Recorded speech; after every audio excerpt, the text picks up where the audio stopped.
Well, hey guys, and welcome back to AMZ's Corner. I'm here on Sunday.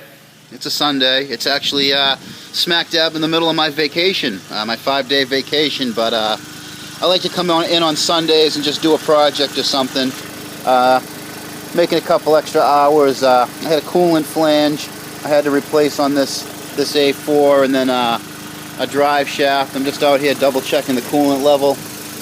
I'm gonna burp it.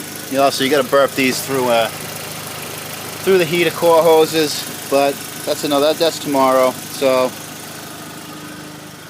like I was saying, here's that coolant flange. Yep, leaky flange, plastic. I also had to do a drive shaft. This thing had a rumbly center support bearing, so I R&R'd a drive shaft. Nice nut and bolt work. But the purpose of this video isn't that Audi. The purpose of this video is the Sonnet here. We had a little episode on Friday. I had a little episode where this car almost left me. I went to the supermarket about a mile down the street, went in and grabbed some stuff, and I come out, get in the car, and it was already warm, and for some reason I pumped the throttle a couple times. No big deal, shouldn't have been a big deal. But yeah, I pumped the throttle a couple times, started it up, and it backfired, and it made this boof boof noise under the hood, and I knew right away what that was. Now if you look, you see some char. Let's take a look. Oh yeah, you see this? Yeah. Nice char. But luckily, all of my builds, whenever I build a classic car, especially if it's carbureted, they all include a fire extinguisher. If you right there, if you're driving a classic car and it hasn't got one of those in it, well, I don't know. You stand around helpless watching your possession go up in flames. One quick with that, and it was over. And I was able to drive home. Just drove home. No big deal. No big deal. You know, didn't melt anything. Didn't melt anything. You can see a little bit of the yellow dry chemical. You know, saved the day.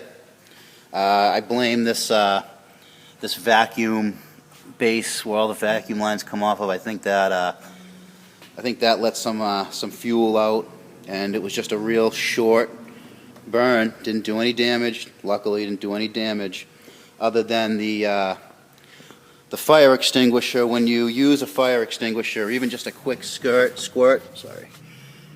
Let's see if we can see. You'll see. Now this was maybe just as quick squirt as you can have, and it's that's why they say you should always replace a fire extinguisher when you use it. This still has another couple of squirts in it, but I'm still going to replace it.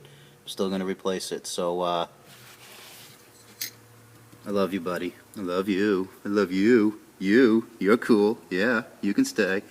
So, just a word of warning. If you drive a classic car, have one of those in a spot. Now, you're going to notice where I have that. Some people might say, well, why didn't I stuff it in the trunk? Why didn't I put it down on the floor or out of sight? I don't want it out of sight. I want people to know, hey, there's a fire extinguisher right there. Say if this car something was to happen and this car caught on fire when I wasn't around, and someone's like, hey, look, a fire extinguisher. You know, and it's in a spot that I can get it from back here. I could reach in the window and grab it if I had to. You know, you could open the door and get it, so no matter which end is burning, you have access to that. So maybe I'll edit in if I can find it. There's a Volkswagen that a few months ago was brought in here, and they wanted me to turbocharge an older Jetta.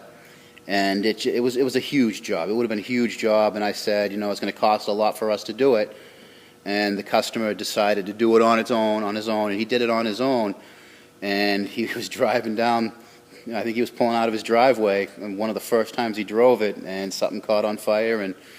And well, see if the video, if I can find it, it's going to be right here. And if not, well, you know, hopefully that video will show and I can show it to you, because he he just sits there and helplessly watches his Volkswagen with all his brand new turbo stuff go up in flames. So if you don't want to end up like that, get your ass a fire extinguisher. You know, this car right now would be gone. This would be gone. That fiberglass would have gone up, and it just would have gone right through the car, and probably would have taken the cars parked next to it. And boy, wouldn't I have felt like a dick? Wouldn't I have felt like a dick? But like I said, 2 quick squirts. No one even knew what was going on. Put the fire out, started the car back up, and drove it home. And thank you, thank you. So until next time, guys, keep it out of the cabbage.